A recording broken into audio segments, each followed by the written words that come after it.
Okay, folks, this is the first lesson in chord theory. We're going to look at the C major scale to help us begin.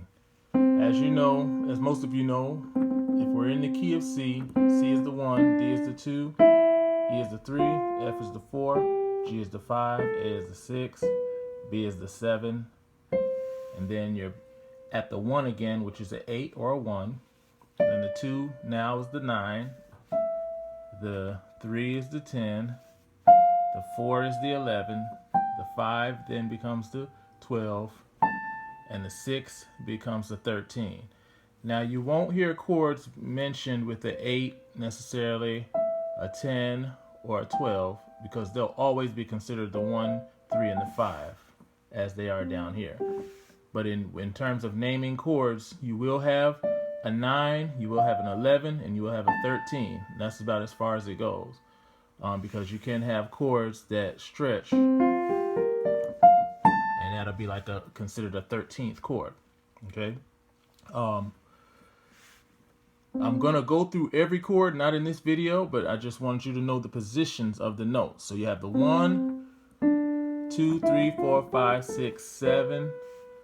Then you have the 9, the 11, the 13, okay?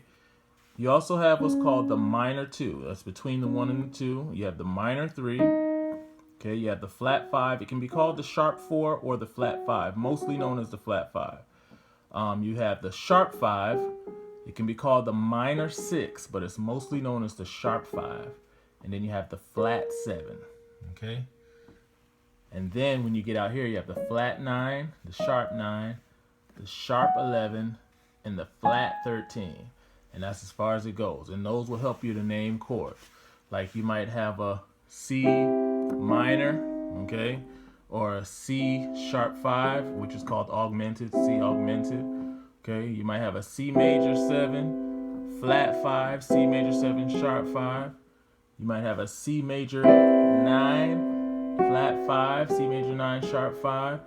You might have a C minor 9 with a major 7. You'll always hear the word major when it's an extended chords from the 7 on up.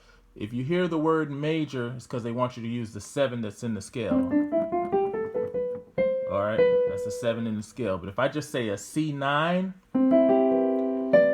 then I'm going to use a flat 7, or what's called the dominant 7.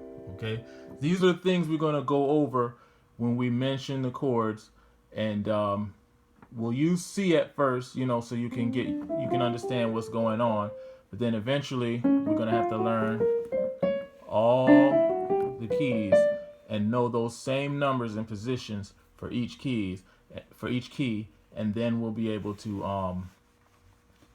understand why the chords are named the way they are. We'll also go over being able to hear what is what's at the root and what's going on, period. We're just going to go over hearing and just dive all the way deep into this thing of chord theory. All right,